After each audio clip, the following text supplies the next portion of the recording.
capítulo 10, vamos al versículo 1, en donde dice: Después vi a otro ángel poderoso que bajaba del cielo envuelto en una nube.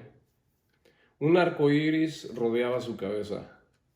Su rostro era como el sol y sus piernas parecían columnas de fuego. Llevaba en la mano un pequeño rollo escrito que estaba abierto. Puso el pie derecho sobre el mar y el pie izquierdo sobre la tierra. ¡Wow! ¿No? ¡Qué descripción! Y dio un grito tan fuerte que parecía el rugido de un león. Entonces los 7 truenos, levantaron también sus voces. Una vez que hablaron los 7 truenos, estaba yo por escribir, pero oí una voz del cielo que me decía: guarda en secreto lo que han dicho los 7 truenos y no lo escribas. El ángel que yo había visto de pie sobre el mar y sobre la tierra levantó al cielo su mano derecha y juró por el que vive por los siglos de los siglos, el que creó el cielo, la tierra, el mar y todo lo que hay en ellos, y dijo: el tiempo ha terminado.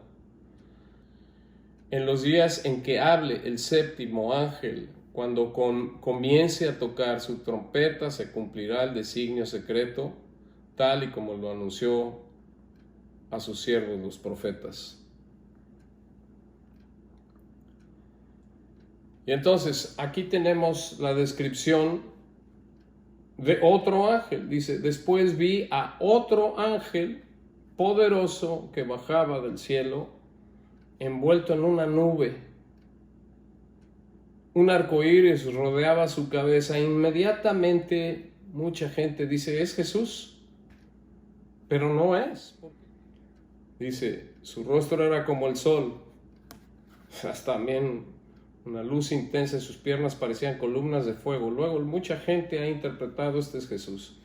Lleva en la mano un pequeño rollo escrito que estaba abierto, etcétera, etcétera. Y entonces puso el pie derecho sobre el mar y el pie izquierdo sobre la tierra. Pero se refiere a otro ángel, a un ángel que se le ha dado autoridad porque tiene el pie sobre el mar y el pie sobre la tierra. Eso significa autoridad. Ese ángel puede ser el arcángel Miguel. Y bueno, cuando habla de los 7 truenos, levantaron sus voces, quizás sea el mismo Dios que dice: se ha terminado el tiempo. Y entonces a lo que se está refiriendo Dios con decir se ha terminado el tiempo es de que viene el juicio más intenso y los 7 años de tribulación van a acabar. En el versículo 8 dice: la voz del cielo que yo había escuchado se dirigió a mí de nuevo. Acércate al ángel que está de pie sobre el mar y sobre la tierra y toma el rollo que tiene abierto en la mano. Me acerqué al ángel y le pedí que me diera el rollo. Él me dijo: tómalo y cómetelo. Te amargará las entrañas, pero en la boca te sabrá dulce como la miel. Lo tomé de la mano del ángel y me lo comí. Me supo dulce como la miel, pero al comérmelo se me amargaron las entrañas. Entonces se me ordenó: tienes que volver a profetizar acerca de muchos pueblos, naciones, lenguas y reyes. Y bueno, en el lenguaje metafórico, si nos podemos analizar esta situación, quiere decir que el final se está acercando. Y por eso quizás cuando se come el rollo, obviamente una metáfora, le sabe a miel, pero se amargan las entrañas porque también viene el juicio más intenso de todos. Y entonces a lo que se está refiriendo el capítulo 10, que es un capítulo de paréntesis, es de que Dios le está dando tiempo al ser humano de arrepentirse y de ir con Él. Muchísimos no lo hacen todavía. Y Él está explicando a través de Juan que el tiempo se está acabando y que viene un juicio todavía más intenso. Dice así, capítulo 11:1: se me dio una caña que servía para medir y se me ordenó: levántate y mide el templo de Dios y el altar y calcula cuántos pueden adorar ahí. Pero no incluyas el atrio exterior del templo, no lo midas, porque ha sido entregado a las naciones paganas, las cuales pisotearán la ciudad santa durante 42 meses. Nos está hablando aquí de que va a haber un templo. En esa época va a haber un templo.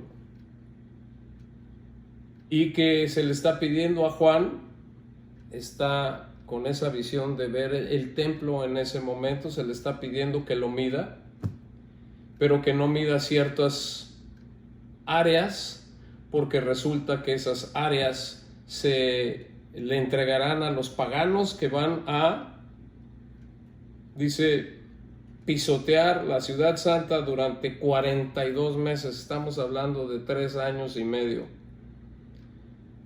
Entonces, va a haber un templo. Ahorita no hay un templo y ya lo desean los judíos. Es más, cada año se juntan, y yo creo que tienen varias juntas al año como para cuándo poderlo volver a hacer, porque lo quieren hacer sobre la mezquita que está ahí.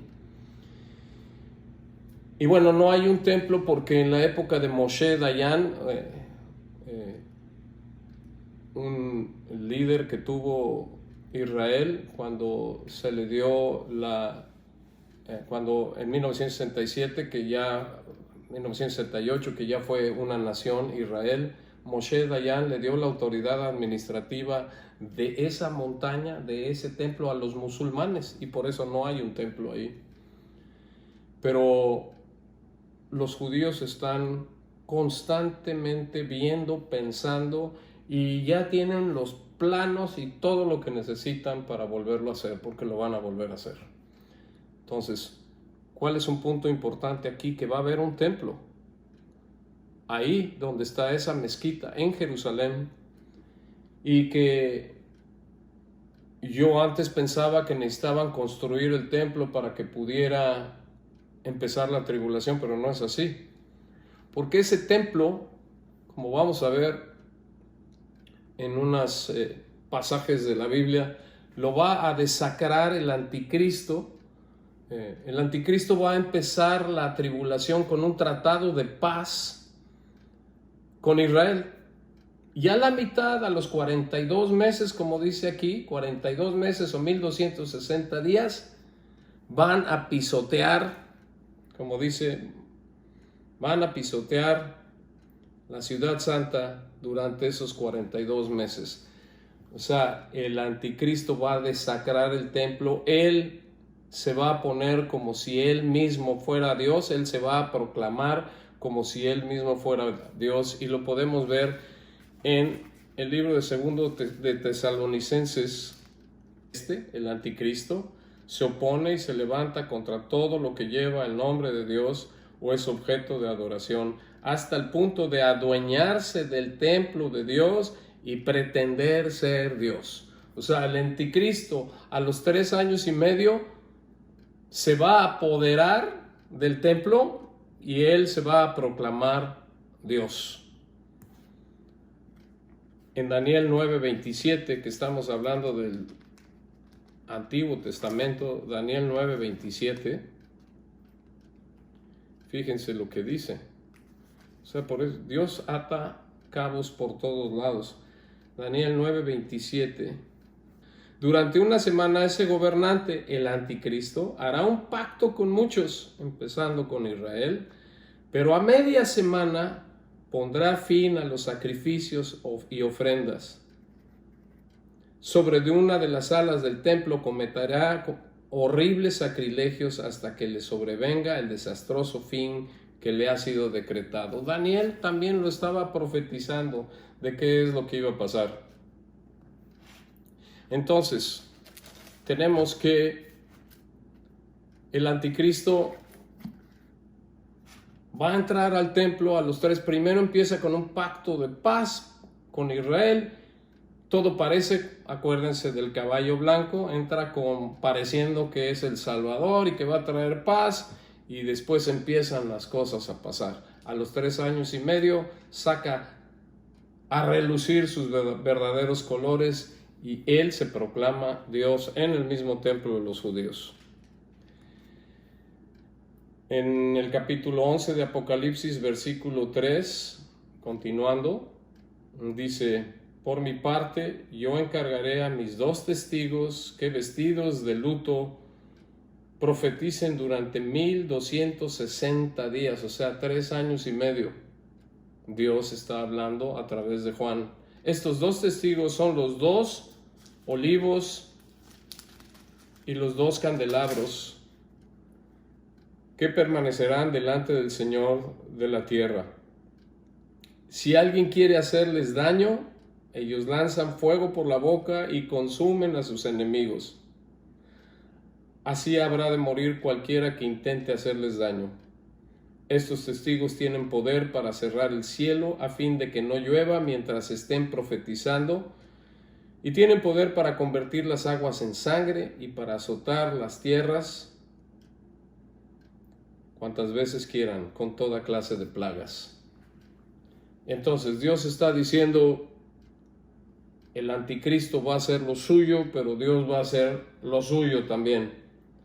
Va a poner a 2 testigos con poderes sobrenaturales. Y curiosamente estamos viendo qué es lo que pueden hacer, ¿verdad? Cerrar el cielo. Y si nos vamos al Antiguo Testamento, recordamos que había un profeta que le pidió a Dios que no lloviera en una zona para demostrar de que él era el profeta de Dios, y por 3 años y medio no llovió. Ese profeta era Elías. También, si vemos qué es lo que pueden hacer estos testigos, también dice: y tienen poder para convertir las aguas en sangre y para azotar las tierras cuantas veces quiera con toda clase de plagas. ¿Qué nos recuerda eso? Plagas y aguas con sangre. Moisés. En el 7 dice: ahora bien, cuando hayan terminado de dar su testimonio, la bestia que sube del abismo les hará la guerra, los vencerá y los matará. Está hablando de los 2 testigos. Sus cadáveres quedarán tendidos en la plaza de la gran ciudad, llamada en sentido figurado Sodoma y Egipto, donde también fue crucificado su Señor. Aquí haciendo una pausa, pues ¿dónde es eso? Es Jerusalén. Pero ya le llaman Sodoma por el pecado que tan involucrados están. Ellos mismos ahí. En Jerusalén se le llama Sodoma y Egipto. En el versículo 9: y gente de todo pueblo, tribu, lengua y nación contemplará sus cadáveres por 3 días y medio, y no permitirá que se les dé sepultura. Los habitantes de la tierra se alegrarán de su muerte y harán fiesta e intercambiarán regalos, imagínense, porque estos 2 profetas les estaban haciendo la vida imposible, porque estaban hablando por Dios y no querían oírlo. Pasados los 3 días y medio, entró en ellos un aliento de vida enviado por Dios y se pusieron de pie, y quienes los observaban quedaron sobrecogidos de terror. Entonces los 2 testigos oyeron una potente voz del cielo que les decía: suban acá, y subieron al cielo en una nube a la vista de sus enemigos. En ese mismo instante se produjo un violento terremoto y se derrumbó la 1/3 parte de la ciudad. Perecieron 7,000 personas, pero los sobrevivientes, llenos de temor, dieron gloria a Dios del cielo. O sea, también hay una similitud tremenda con lo que le pasó a Jesús. Lo matan, a los 3 días resucita. Igual estos testigos, estos profetas también resucitan, suben al cielo igual que Jesús. Hay un terremoto, también pasó en la crucifixión. Y bueno, hay tantas similitudes de lo que Dios hizo con ciertos profetas y con su Hijo, que estos 2 testigos van a pasar por cosas así. Y bueno, ¿quién es el que los mata? No es Satanás, es el anticristo que sube del abismo. ¿Y por qué sube del abismo? Porque eso es metafórico a que el anticristo está poseído por Satanás. Totalmente. Entonces, el anticristo sube del abismo, la maldad que ya tiene poseído por el mismo Satanás, los mata, a los 3 días resucitan, suben al cielo. Y bueno, la pregunta es, ¿quiénes son estos testigos? Que son los que evangelizan durante la primera mitad, junto con los 144,000 judíos que están sellados. Pero estos son 2 testigos muy especiales. Y mucha gente cree que son Elías y Moisés. Otros creen que son otros profetas. Y yo lo que quiero sugerir es de que pues la Biblia no nos dice. La Biblia no nos dice sus nombres y tenemos que dejarlo abierto de que puede que sean Moisés y Elías y puede que no. Pueden que sean otros 2 profetas que Dios ha mandado a hacer cosas muy similares a lo que estos profetas o los antiguos profetas hicieron, pero no necesariamente tienen que ser a ellos 2. Pero sean Elías y Moisés o sean otros, no importa, van a ser 2 testigos, 2 profetas que Dios va a mandar para evangelizar al mundo, muy especiales, porque van a dar testimonio de lo que Dios puede hacer a través de ellos. Y terminando con el capítulo 11, en el versículo 15, dice esto: tocó el 7º ángel su trompeta, y en el cielo resonaron fuertes voces que decían: el reino del mundo ha pasado a ser de nuestro Señor y de su Cristo, y Él reinará por los siglos de los siglos. Los 24 ancianos que estaban sentados en sus tronos delante de Dios se postraron rostro en tierra y adoraron a Dios, diciendo: Señor Dios Todopoderoso, que eres y que eras, te damos gracias porque has asumido tu gran poder y has comenzado a reinar. Las naciones se han enfurecido, pero ha llegado tu castigo, el momento de juzgar a los muertos y de recompensar a tus siervos los profetas, a tus santos y a los que temen tu nombre, sean grandes o pequeños, y de destruir a los que destruyen la tierra. Entonces se abrió en el cielo el templo de Dios. Ahí se vio el arca de su pacto, y hubo relámpagos, estruendos, truenos y un terremoto y una fuerte granizada. Así acaba el capítulo 11, ya profetizando el final. Se acerca el final en donde el Cristo es el que va a reinar. Se va a recompensar a aquellos que hayan caminado bien con Dios y se va a juzgar, como dijimos al principio de esta sesión, a los no creyentes después de los 1000 años de reinado de Cristo.